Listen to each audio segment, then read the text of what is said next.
So guys, क्या होता अगर मिनाटो एक चाकर फ्रूट खा के ओत्सुजुकी बन जाता और फिर नारुतो भी एक ओत्सुजुकी पैदा होता। आज की वीडियो में पूरी मूवी होने वाली है, सो एंजॉय। कहानी स्टार्ट होती है मिनाटो से। मिनाटो एक बहुत ही खतरनाक मिशन पर गया होता है जहां सबसे पावरफुल एनिमी उसे पकड़ने की प्लानिंग कर रहा होता है। अपनी स्पीड और इंटेलिजेंस का यूज करके मिनाटो उनसे बच निकलता है और स्पेस टाइम जुत्सु एक्टिवेट करके एक दूसरे डायमेंशन में चला जाता है ताकि कोई उसे फॉलो ना कर सके। वहां पहुंचकर वो देखता है कि एक जगह पर चमकता हुआ डिवाइन फ्रूट हवा में फ्लोटिंग कर रहा है। लड़ाई और मिशन की वजह से मिनाटो बहुत थका और भूखा होता है, इसलिए बिना ज्यादा सोचे समझे वो उस मिस्टीरियस फ्रूट को खा लेता है। फ्रूट खाते उसके शरीर में एक खतरनाक एनर्जी दौड़ने लगती है। उसकी नसों में चक्रा बिजली की तरह चमक उठता है और आंखों में नई रोशनी आ जाती है। मिनाटो फील करता है कि उसके अंदर ओत्सुजुकी लेवल की पावर जाग चुकी है। हर जुत्सु और टेक्निक उसे नेचुरल फील होने लगता है। फिर वो वापस अपने डायमेंशन में आता है। कुछ सालों बाद नाइन टेल्स का अटैक होता है, लेकिन इस बार मिनाटो नॉर्मल होकागे नहीं होता बल्कि एक डिवाइन वॉरियर होता है। अपने न्यू पावर से वो कुरामा को इजिली कंट्रोल कर लेता है और उसे नारुतो के अंदर सील कर देता है बिना अपनी जान दिए। कुशिना भी सेफ रहती है। इस तरह नारुतो के अंदर नाइन टेल्स भी होता है और ओत्सुजुकी ब्लड भी, क्योंकि उसके फादर अब एक ओत्सुजुकी बन चुके होते हैं। नारुतो बचपन से ही एक स्पेशल ओत्सुजुकी चाइल्ड होता है, पर इस बात का किसी को अंदाजा नहीं होता। विलेज के लोग सिर्फ यही जानते होते हैं कि उसके अंदर कुरामा सील है, इसीलिए सब लोग उससे दूर दूर रहते हैं और डर के साथ देखते हैं। नारुतो को अपनी असल पावर का पता भी नहीं होता, पर वो महसूस करता है कि उसके अंदर कुछ अलग सा है। मिनाटो अभी भी होकागे होता है और कुशिना भी जिंदा होती है। दोनों लोग नारुतो को नॉर्मल जिंदगी देने की कोशिश करते हैं ताकि नारुतो बिना किसी प्रेशर के बढ़े। मिनाटो होकागे के कामों में बिजी रहता है, पर कोशिश करता है कि जब भी टाइम मिले वो नारुतो के साथ रहे। कुशिना घर पर उसे प्यार से संभालती है और हमेशा उसे हिम्मत देती है। नारुतो कभी कभी अपने सपने में कुछ अजीब सा देखता है, अजीब चाकरा और अनजानी पावर्स देखता है, पर उसे समझ नहीं आता ये सब क्या है। वो बस यही मानता है कि तैयारी और मेहनत से वो एक दिन सबसे स्ट्रॉन्ग निंजा बनेगा ताकि गाँव के लोग उसे डर से नहीं गर्व से देखें। नारुतो धीरे धीरे बड़ा होता जाता है और निंजा एकेडमी जाना स्टार्ट करता है। कुशिना रोज सुबह उसे उठाकर उसके लेसन रिवाइज करवाती है और गलती होने पर प्यार से समझाती है। मिनाटो जब भी होकागे के कामों से फ्री होता है तब वो नारुतो को ट्रेनिंग दिया करता है। कभी चाकरा कंट्रोल सिखाता है, कभी कुनाई थ्रो करवाता है और कभी बेसिक टाइजुत्सु प्रैक्टिस करवाता है। नारुतो के बॉडी में ओत्सुजुकी ब्लड फ्लो करता होता है, जिस वजह से उसकी लर्निंग स्पीड बहुत तेज हो जाती है। जो टेक्निक बाकी बच्चों को हफ्तों में समझ आती है, नारुतो उसे कुछ दिन में सीख लेता है। उसका चाकरा नेचुरल तौर पर स्ट्रॉन्ग होता जा रहा होता है। एकेडमी में वो सबसे अलग दिखता है। टीचर्स भी देखकर हैरान रहते हैं कि नारुतो इतनी कम उम्र में इतना फोकस्ड और पावरफुल कैसे है। कभी कभी प्रैक्टिस के टाइम नारुतो को लगता है जैसे उसके जिस्म के अंदर कोई रोशनी फूटने वाली हो, पर वो उसे इग्नोर करके ट्रेनिंग पर ध्यान देता है। उसका सपना होता है कि एक दिन सबसे स्ट्रॉन्ग निंजा बनकर होकागे बनेगा ताकि कोई उसे अकेला या वीक न समझे। धीरे धीरे नारुतो एकेडमी का स्टार स्टूडेंट बन जाता है और सबको फील होने लगता है कि इस बच्चे में कुछ तो बात है। एकेडमी से पास आउट होने के बाद नारुतो गेनिन बन जाता है और उसकी टीम 7 में सासुके और साकुरा आते हैं। काकाशी उनका सेंसे होता है और सबसे पहला टेस्ट बेल टेस्ट होता है। टेस्ट के बारे में सुनकर नारुतो स्माइल करता है और बोलता है, चलिए काकाशी सेंसे शुरू करते हैं। जैसे ही टेस्ट स्टार्ट होता है, सासुके और साकुरा तुरंत काकाशी के पीछे भागकर बेल लेने की कोशिश करते हैं। नारुतो दूर खड़ा उन दोनों को देखकर मुस्कुराता है। काकाशी थोड़ा टीज करते हुए बोलता है, नारुतो तुम ट्राई नहीं करोगे? नारुतो कान ने रिप्लाई करता है, सेंसे पहले आप सीरियस तो हो जाइए, तभी तो मजा आएगा। काकाशी बोलता है, पहले ट्राई करके तो दिखाओ। अगले ही पल नारुतो अपनी सुपर स्पीड से वैनिश होता है और सीधा काकाशी के सामने जाकर खड़ा हो जाता है और बोलता है, सीरियस होकर टेस्ट लीजिए वरना मैं ऐसे ही बेल छीन लूंगा। ये देखकर सासुके और साकुरा शौक में आ जाते हैं और काकाशी भी सीरियस हो जाता है। दोनों के बीच फास्ट और इंटेंस फाइट होती है। आखिर में नारुतो के हाथ में एक बेल होती है और दोनों थके हुए खड़े होते हैं। काकाशी हंसते हुए कहता है, तुम सच में मिनाटो सेंसे के ही बेटे हो नारुतो।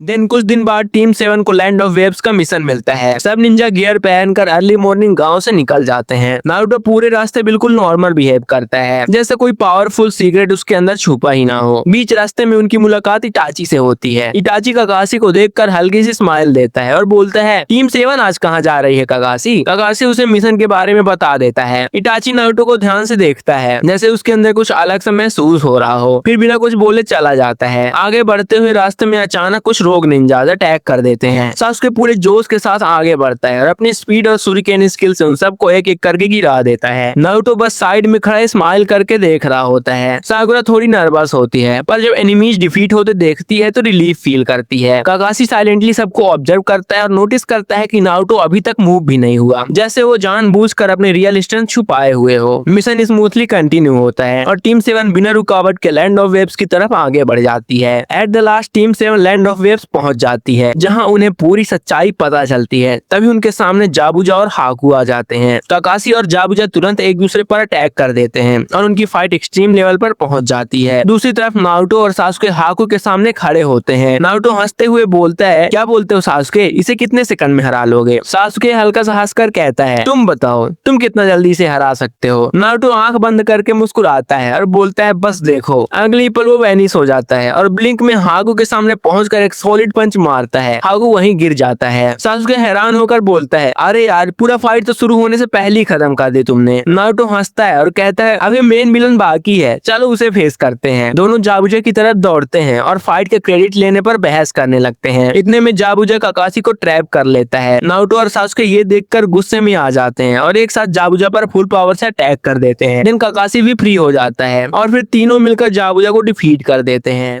जाबुजा को हराकर टीम 7 स्टाइलिश वे में कोनोहा वापस आ जाती है। गांव में लोग उन्हें देखकर इम्प्रेस हो जाते हैं। कुछ दिन बाद नारुतो, सासुके और साकुरा ट्रेनिंग के लिए ओपन ग्राउंड में जाते हैं, जहां उनकी मुलाकात शिकामारु, नेजी, टेंटेन, इनो और चोजी की टीम से होती है। सब नारुतो और सासुके को देखकर बात शुरू करते हैं। शिकामारु बोल्ड टोन में बोलता है, सुनने में आया है कि तुम लोग लैंड ऑफ वेव्स में जाबुजा को हरा के आ गए। नारुतो और सासुके एक साथ हंसते हुए बोलते हैं, अरे हमने कहाँ किया, काकाशी सेंसे ने किया था डिफीट उसे। टेंटेन थोड़ा चैलेंज करते हुए बोलती है, अगर हमारी टीम होती तो नेजी अकेले ही जाबुजा को हरा देता। इनो भी बोलती है, और हमारी टीम भी कर लेती डिफीट उसे। साकुरा कूल एटीट्यूड के साथ बोलती है, फिर तो रेस कर लेते हैं, कौन पहाड़ी तक सबसे पहले पहुंचता है। सब नारुतो की तरफ देखते हैं और बोलते हैं, इस रेस का विनर तो पहले से ही पता है। नारुतो सर खुजाते हुए बोलता है, अरे यार, क्या कंपटीशन वगैरह लगा रखा है तुम लोगों ने। सब हंस पड़ते हैं और एटमॉस्फेयर लाइट हो जाता है।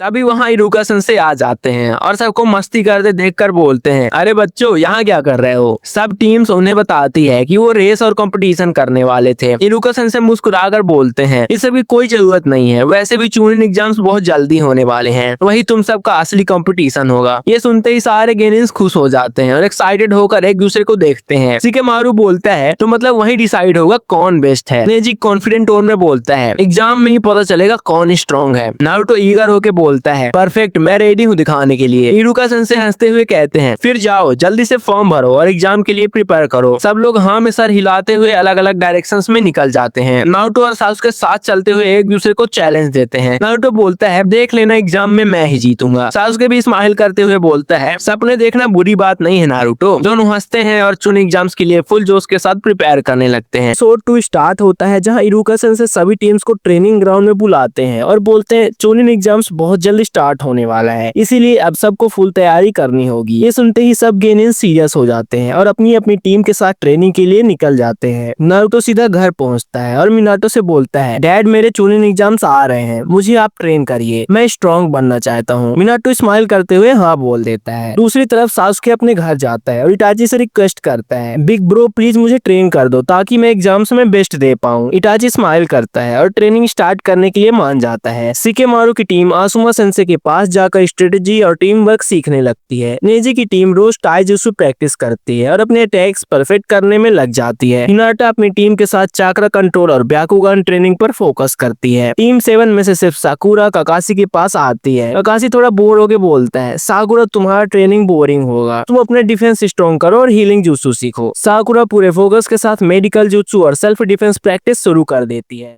अब सीन शिफ्ट होता है मिनाटो और नारुतो की प्राइवेट ट्रेनिंग पर। मिनाटो नारुतो को सीरियस नजर से देखते हुए बोलता है, नारुतो, अब तक मैंने तुम्हें जो सिखाया था वो बस बेसिक था, तुम्हारी असली पावर अभी छुपी हुई है। ये सुनकर नारुतो शॉक्ड रह जाता है और पूछता है, मतलब डैड, मेरी कोई और पावर भी है? मिनाटो शांत होते हुए रिप्लाई देता है, तुम्हारे अंदर एक रेयर डोजुत्सु होने की बहुत पॉसिबिलिटीज है, अगर वो अवेकन हो गया तो तुम ऑलमोस्ट इनविंसिबल बन जाओगे। मिनाटो नारुतो को ग्राउंड पर बैठाकर चाक्रा फोकस मेडिटेशन मेडिटेशन करवाता है और बोलता है कि अपने अंदर किसी हिडन एबिलिटी को महसूस करो। नारुतो पूरी कोशिश करता है और अपना चाक्रा सर्कुलेट करता है, आंखें बंद करके कंसंट्रेट करता है, पर कुछ भी अनयूजुअल फील नहीं होता। घंटों तक प्रैक्टिस चलती रहती है। हर बार नारुतो ट्राई करता है पर कोई डोजुत्सु एक्टिवेट नहीं होता। नारुतो थोड़ा अपसेट हो जाता है और बोलता है डैड शायद मेरे अंदर कुछ स्पेशल नहीं है। मिनाटो उसके सर पर हाथ रखकर मुस्कुराता है और बोलता है पावल जब वक्त आता है तब खुद जागती है नारुतो, तुम्हारी स्पीड और स्ट्रेंथ ही फिलहाल तुम्हारी सबसे बड़ी ताकत है। इस बात से नारुतो मोटिवेट हो जाता है और फिर से ट्रेनिंग कंटिन्यू कर देता है।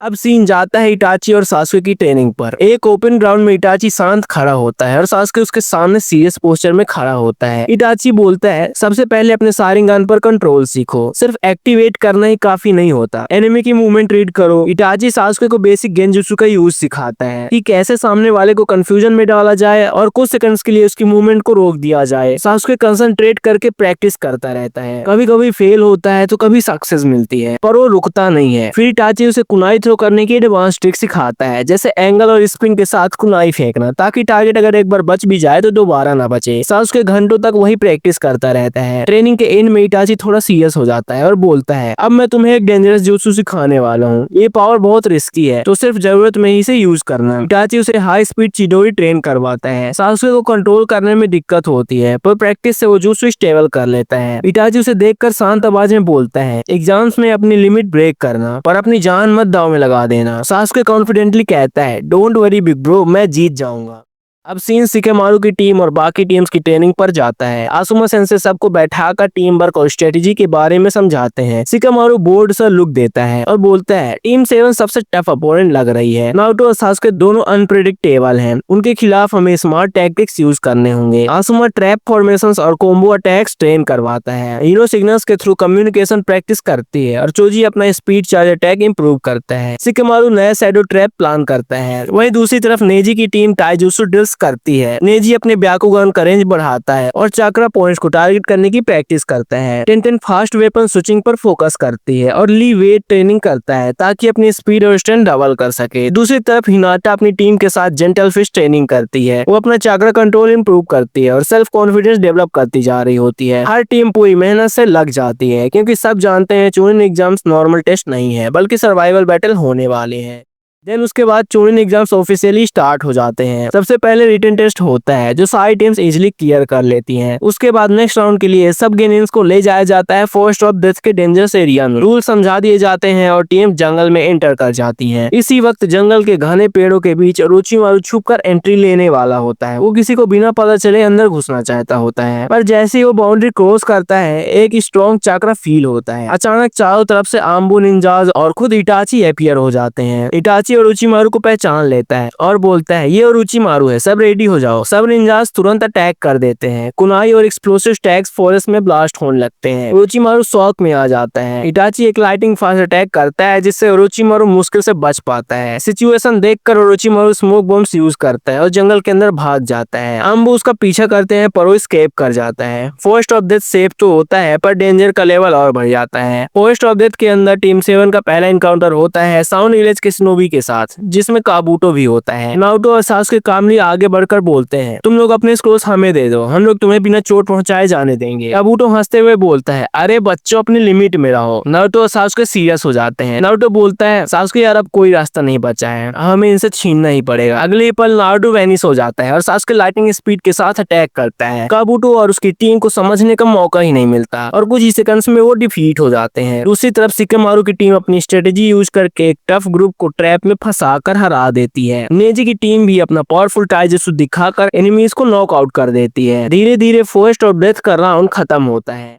रिजल्ट में सिर्फ लीफ और सैंड विलेज के सिनोबी ही राउंड 2 के लिए क्वालिफाई कर पाते हैं। सब सर्वाइवर्स नेक्स्ट स्टेज के लिए रेडी हो जाते हैं जहां बैटल और भी इंटेंस होने वाली होती है। राउंड 2 स्टार्ट होता है और स्टेडियम में सब लोग बहुत एक्साइटेड होते हैं। सबसे पहला मैच अनाउंस होता है सासुके वर्सेस कांकुरो। कांकुरो तुरंत अपने पपेट्स को एक्टिवेट करता है और कई जगह से एक साथ अटैक करवाता है। सासुके अलर्ट रहता है और अटैक्स को डॉज करता हुआ आगे बढ़ता है। वो अपने सारिंगन से मूवमेंट रीड करता है और पपेट्स की स्ट्रिंग्स का पैटर्न समझ लेता है। फिर वो अपना चिडोरी रिचार्ज करता है और एक पावरफुल डैश के साथ सब पपेट्स को डिस्ट्रॉय कर देता है। कांकुरो खुद भी चिडोरी के शौक से गिर जाता है और मैच सासुके जीत जाता है। स्टेडियम में सब लोग चीयर करने लगते हैं। फिर नेक्स्ट मैच होता है नारुतो वर्सेस नेजी, जिसका सबको वेट होता है। मैच शुरू होते ही नेजी अपना ब्याकुगन एक्टिवेट करता है, पर सडनली उसका फेस शॉक से भर जाता है क्योंकि नारुतो उसके सामने होता ही नहीं है। तभी नेजी के पीछे से नारुतो की आवाज आती है। नारुतो कुनाई नेजी की पीठ पर रख चुका होता है। नेजी पसीने से भीग जाता है। उसे समझ ही नहीं आता नारुतो इतनी जल्दी उसके पीछे कैसे पहुंच गया। सबको लगता है नारुतो ने फ्लाइंग रेजेंस सीख लिया है, पर असल में वो उसकी नेचुरल ओत्सुकी स्पीड होती है। स्टेडियम में साइलेंस हो जाता है। काकाशी प्राउड फील करता है और गारा नारुतो को घूर कर देखने लगता है।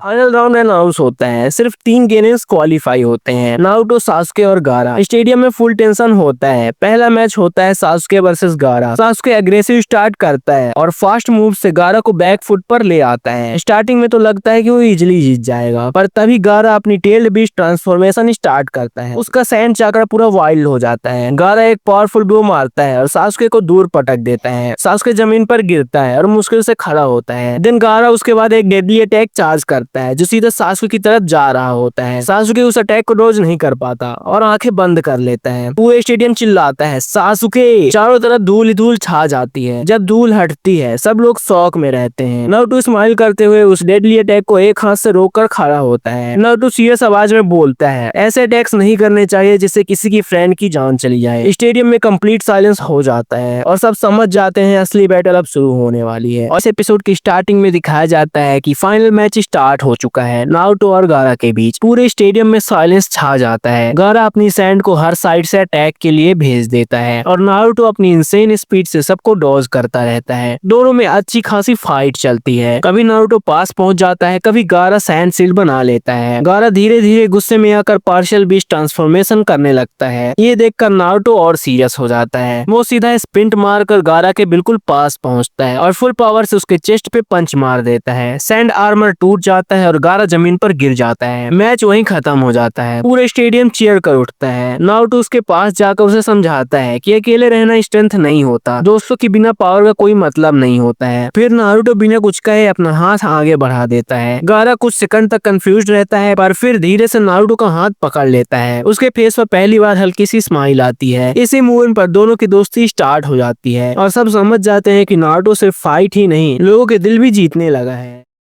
कुछ दिन बाद टीम 7 को एक बहुत खतरनाक मिशन मिलता है। ये मिशन एक घने और अंधेरे जंगल में होता है जहाँ स्ट्रेंज चाक्रा डिस्टर्बेंस आ रहा होता है। जैसे ही टीम जंगल में एंट्री करती है वहाँ हवा वियर्ड सी हैवी होने लगती है। अचानक चाक्रा वेव्स टकराती हैं और उसी डिस्टर्बेंस में टीम अलग हो जाती है। एक तरफ काकाशी और साकुरा घने पेड़ों के बीच फंसे होते हैं और दूसरी तरफ नारुतो और सासुके अलग रास्ते पर दूर निकल जाते हैं। दोनों साइड से एक दूसरे को कॉन्टेक्ट करने की कोशिश करते हैं पर सिग्नल ब्लॉक हो जाता है। काकाशी को लगता है कि यहाँ कोई बहुत ही डेंजरस चाक्रा सोर्स प्रेजेंट है। साकुरा थोड़ी नर्वस हो जाती है पर काकाशी उसे काम रहने को बोलता है। उधर नारुतो और सासुके एक साथ कॉशियसली मूव करते हैं। दोनों को लगता है कि जैसे कोई उनका मूवमेंट्स को ऑब्जर्व कर रहा हो। जंगल बिल्कुल साइलेंट हो जाता है, सिर्फ पेड़ों की हल्का आवाज सुनाई देती है। टेंशन बढ़ने लगती है और नारुतो को स्ट्रॉन्ग फीलिंग आती है कि ये मिशन नॉर्मल नहीं है बल्कि किसी बड़ी मुसीबत की शुरुआत होने वाली है।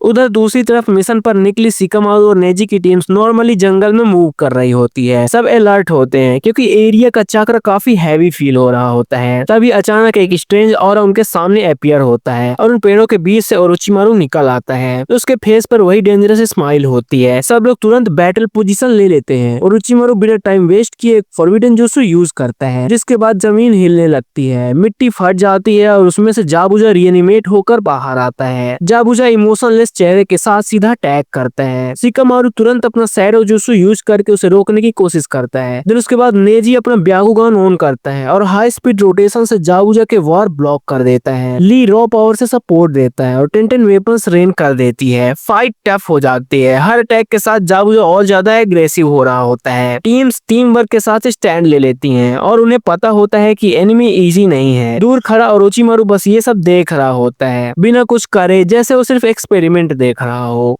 फॉरेस्ट के दूसरे साइड काकाशी और साकुरा सीलिंग ट्रैप में फंस जाते हैं। जमीन पर ग्लोइंग चक्रा पैटर्न्स बने होते हैं जो मूवमेंट को रोक देते हैं। साकुरा घबरा जाती है पर काकाशी उसे काम रहने को बोलता है और ट्रैप को समझने की कोशिश करता है। काकाशी रियलाइज करता है कि ये कोई नॉर्मल ट्रैप नहीं है बल्कि एक एडवांस सीलिंग jutsu है जो चक्रा को धीरे धीरे ड्रेन करता है। दोनों मिलकर पैटर्न ब्रेक करने का तरीका ढूंढने लगते हैं। साकुरा अपना मेडिकल चक्रा यूज करके प्रोटेक्शन बैरियर बनाने की ट्राई करती है ताकि ट्रैप का प्रेशर कम हो सके। टाइम के साथ jutsu और टाइट होता जा रहा होता है। आसमान डार्क होने लगता है और फॉरेस्ट और क्रीपी फील देने लगता है। काकाशी अंदर ही अंदर सोचता है कि नारुतो और सासुके को जल्दी खुद को सेफ रखना होगा वरना ये मिशन सबके लिए बहुत डेंजरस बन सकता है। साकुरा भी स्ट्रॉन्ग रहने की कोशिश करती है और डिटर्मिनेशन शो करती है। दोनों को लगता है कि जब तक टीम वापस एक नहीं होती तब तक उन्हें खुद ही सरवाइव करना पड़ेगा।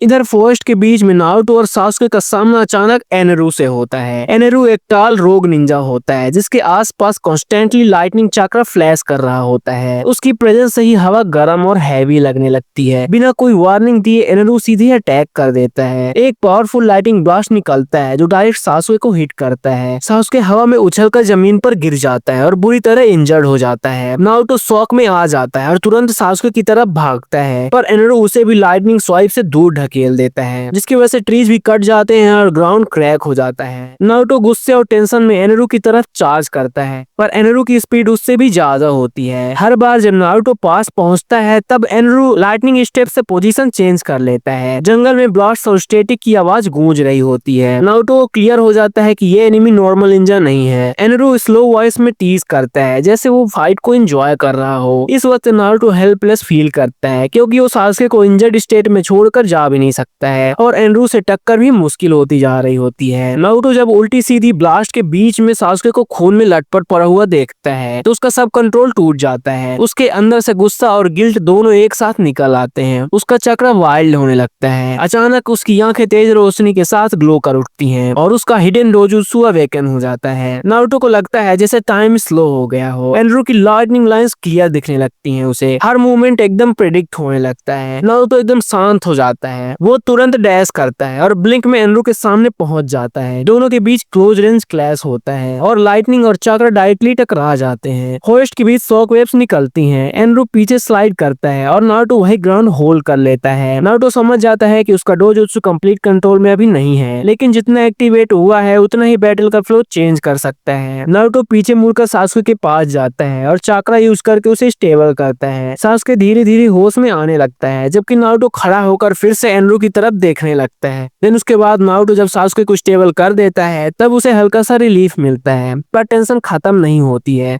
सासुके होश में आने लगता है पर बॉडी में अभी भी मूवमेंट नहीं होती है उसके। नारुतो उसे साइड में सेफ जगह पर बैठा देता है और खुद खड़ा होकर एनेरू को देखने लगता है। देन डोजुत्सु एक्टिव होने के बाद नारुतो को सब कुछ ज्यादा क्लियरली दिखने लगता है जैसे कि हवा की मूवमेंट, बिजली के स्पार्क्स और एनेरू की बॉडी के चक्रा पॉइंट्स तक दिखने लगते हैं। नारुतो रियलाइज करता है कि अब उसकी स्पीड और रिएक्शन टाइम नॉर्मल से बहुत ऊपर जा चुकी है पर उस पावर के ऊपर उसका कंट्रोल अभी पूरा नहीं होता है। वो धीरे से ब्रेथ लेके अपना स्टैंस सेट करता है। एनेरू दूर से नारुतो को देखकर हल्का सा मुस्कुराता है जैसे वो नारुतो की न्यू पावर को जज कर रहा हो। फॉरेस्ट बिल्कुल क्वाइट हो जाता है। सिर्फ हवा और इलेक्ट्रिक क्रैक की आवाज सुनाई देती रहती है। नारुतो को समझ आ जाता है कि एनेरू कोई सिंपल एनिमी नहीं है। ये फाइट वन पंच में खत्म होने वाली नहीं है। दोनों एक दूसरे को कंटिन्यूअसली स्टेयर करते रहते हैं जैसे दोनों ही अब बेस्ट मूवमेंट का वेट कर रहे हो। फॉरेस्ट के अलग अलग पास में टेंशन पीक पर होती है। एक साइड काकाशी और साकुरा सीलिंग ट्रैप में फंसे हुए स्ट्रगल कर रहे होते हैं। दूसरी साइड शिकेमारू और नेजी की टीम्स जाबुजा के साथ एक्सट्रीम बैटल फाइट कर रही होती हैं और बीच में जंगल के एक डिस्ट्रॉयड क्लियरिंग में नारुतो और एनेरू फेस टू फेस खड़े होते हैं। लाइटनिंग चक्र से भरा एनेरू धीरे धीरे सीधा खड़ा होता है जैसे नारुतो के अटैक से उसे कोई फर्क ही नहीं पड़ा हो। उसकी बॉडी पर बिजली के आर्क्स और ज्यादा ब्राइट हो जाते हैं। नारुतो अपनी ग्लोइंग आंखों के साथ उस पर नजर जमाए खड़ा रहता है। अब दोनों के बीच डिस्टेंस सिर्फ कुछ कदम ही होते हैं। एटमॉस्फेयर हैवी हो जाता है। हवा रुक सी जाती है। जंगल में सन्नाटा छा जाता है। ऐसा लगता है जैसे अगला मूव पूरी कहानी का रुख बदल देगा। ये फाइट शुरू ही होने वाली होती है कि अचानक दोनों को एक बहुत हैवी और अजीब चक्र फील होने लगता है। हवा दब सी जाती है और जंगल का माहौल बदल जाता है। एनेरू का कॉन्फिडेंस तुरंत ऊपर से नीचे गिर जाता है। उसे तुरंत समझ आ जाता है कि ये चक्र किसी और का नहीं बल्कि मिनाटो का है। एनेरू के माथे पर पसीना आ जाता है और वो घबरा जाता है। वो सोचता है कि मिनाटो के चक्कर में पड़ना मतलब सीधा मौत को बुलाना। बिना एक सेकंड वेस्ट किए एनरो अपनी लाइटनिंग स्पीड में वहां से भाग जाता है और जंगल में गायब हो जाता है। इसी वक्त दूसरी तरफ मिनाटो शिकामारु और नेजी की टीम तक पहुंच चुका होता है। वहां जाकर वो सीधा पूछता है कि ओरोचिमारू कहाँ गया। टीम्स बताती हैं कि ओरोचिमारू खुद यहाँ आया ही नहीं था, बल्कि उसने अपना एक क्लोन भेजा था जिसने सिर्फ रीएनिमेशन जुत्सु परफॉर्म करके जाबुया को समन किया और फिर काम हो जाने के बाद गायब हो गया। मिनाटो ये सब सुनकर सीरियस हो जाता है। उसे समझ आ जाता है कि ये सिर्फ एक टेस्ट था और असली खेल अभी बाकी है। थोड़ी देर बाद काकाशी और साकुरा सीलिंग ट्रैप को तोड़कर फाइनली बाहर निकल आते हैं। दोनों थके हुए होते हैं लेकिन तुरंत अपनी टीम को ढूंढने लगते हैं। जंगल में कुछ कदम आगे बढ़ने पर उन्हें नारुतो और सासुके दिख जाते हैं। सासुके बहुत ज्यादा इंजर्ड होता है, चलने तक के लायक नहीं होता। साकुरा बिना टाइम वेस्ट किए उसे जमीन पर लिटाकर हीलिंग निंजुत्सु स्टार्ट कर देती है। धीरे धीरे सासुके की सांस स्टेबल होने लगती है और उसके वाउंड्स बंद हो जाते हैं। नारुतो काकाशी और साकुरा को पूरा सीन बताता है कि क्या क्या हुआ था। एनरो ने लाइटनिंग अटैक किया था, सासुके कैसे इंजर्ड हुआ था, कैसे उस वक्त नारुतो को वर्ड स्लो मोशन जैसा दिख रहा था, यही सब। यहाँ तक कि एनिमीज के मूव्स उसे क्लियर दिखने लगे थे। काकाशी ये सब सुनकर शॉक हो जाता है और वो समझ जाता है कि नारुतो का डोजुत्सु अब एक्टिव हो चुका है। साकुरा भी नारुतो की ग्लोइंग आइज देखकर सीरियस हो जाती है। दोनों रियलाइज करते हैं कि नारुतो की पावर अब नॉर्मल निंजा लेवल से काफी आगे जा चुकी है और आने वाले टाइम उन सब के लिए और ज्यादा डेंजरस होने वाला है।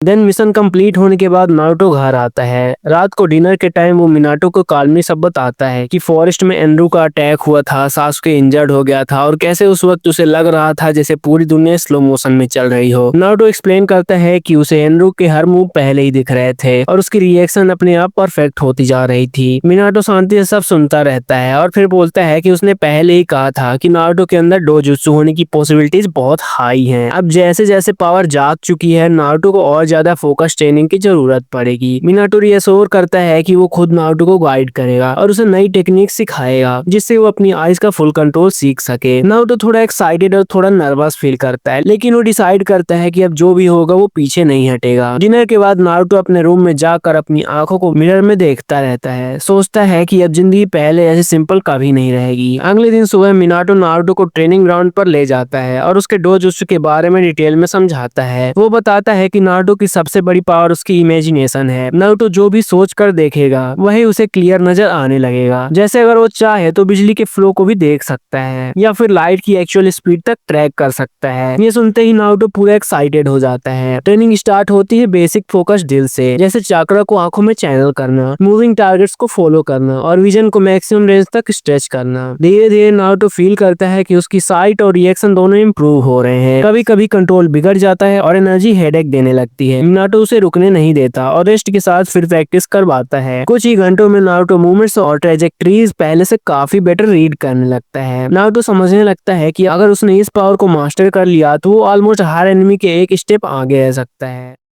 ट्रेनिंग चल ही रही होती है कि तभी इटाची मिनाटो के पास आता है। उसका एक्सप्रेशन सीरियस होता है। वो रिपोर्ट देता है कि hidden mist village, hidden cloud village और हिडन स्टोन विलेज मिलकर लीफ पर अटैक करने की साजिश बना रहे हैं। तीनों विलेजेस को लगता है कि कोनोहा हर बार उनसे आगे निकल जाता है और मिनाटो और नारुतो जैसी पावरफुल निंजास की वजह से लीफ और ज्यादा स्ट्रॉन्ग हो गया है। इसलिए वो लोग लीफ को तबाह करना चाहते हैं ताकि शिनोबी वर्ल्ड में बैलेंस चेंज हो जाए। मिनाटो कामली सब सुनता है और फिर शांत आवाज में बोलता है कि चाहे तीनों विलेजेस सांस मिल जाएं, फिर भी वो लीफ को इजीली तोड़ नहीं पाएंगे। वो ट्रस्ट करता है अपनी विलेज और निंजास पर। नारुतो भी फुल कॉन्फिडेंस में बोलता है कि सैंड विलेज का काजे कागेगारा उसका दोस्त है और वो लोग भी हेल्प के लिए आएंगे। नारुतो के फेस पर एक्साइटमेंट होता है जैसे कोई बड़ी फाइट का वेट कर रहा हो। मिनाटो नारुतो को सीरियसली देखते हुए समझाता है कि वार फन नहीं होती है बल्कि रिस्पॉन्सिबिलिटी होती है। नारुतो धीरे से सर हिला देता है पर उसके अंदर तैयारी और डिटर्मिनेशन क्लियर दिख रहा होता है।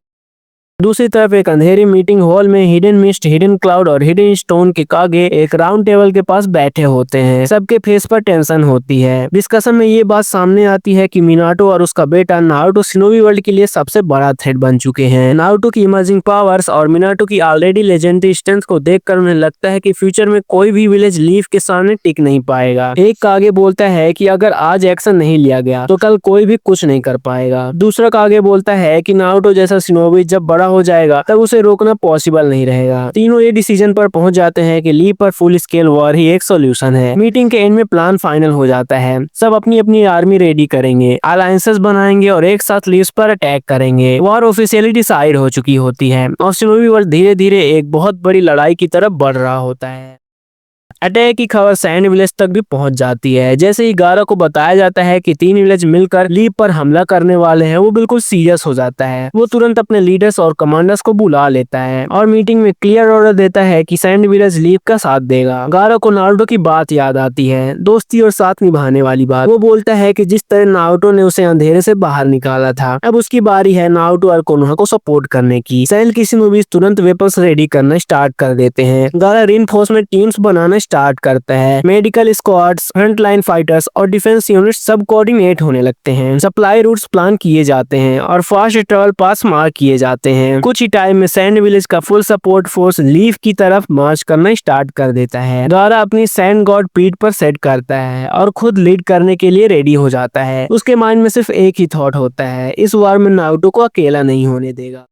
उधर हिडन मिस्ट, हिडन क्लाउड और हिडन स्टोन अपनी पूरी आर्मी रेडी कर रहे होते हैं। हर विलेज अपने बेस्ट शिनोबीज को चूज करता है। इलाइट स्क्वाड्स बनती हैं और बैटल फॉर्मेशंस डिसाइड होने लगते हैं। वेपन शार्पन हो रहे होते हैं और निंजास को रियल कॉम्बैट के ऑर्डर्स मिल चुके होते हैं। इसी वक्त कोनोहा और सैंड भी अपनी फुल प्रिपरेशन में लग जाते हैं। डिफेंस बैरियर्स एक्टिवेट किए जाते हैं, इवैक्यूएशन रूट्स फिक्स होते हैं और बैटल प्लान्स बनने लगते हैं। हर शिनोबी की पोजीशन असाइन की जाती है और इसी बीच एक कम्प्लीटली अलग जगह पर एक डार्क हाइड आउट में ओरोचिमारू और अकात्सुकी के मेंबर्स बैठकर सीक्रेट प्लानिंग कर रहे होते हैं। उनका प्लान होता है कि जब वॉर के एंड तक लीफ और अलायंस विलेजेस एक दूसरे को वीकेंड कर चुके होंगे, तब ये लोग लास्ट में अटैक करेंगे। जो भी बचेगा उसे फिनिश करके शिनोबी वर्ल्ड पर अपना पीस इंपोज करेंगे। 3 तरफ से चल रही तैयारी और चौथी तरफ से चल रहा ये डेंजरस कंस्पिरेसी, ये सब मिलकर एक ही तरफ पॉइंट कर रहे होते हैं। वॉर अब अनअवॉइडेबल हो चुका होता है।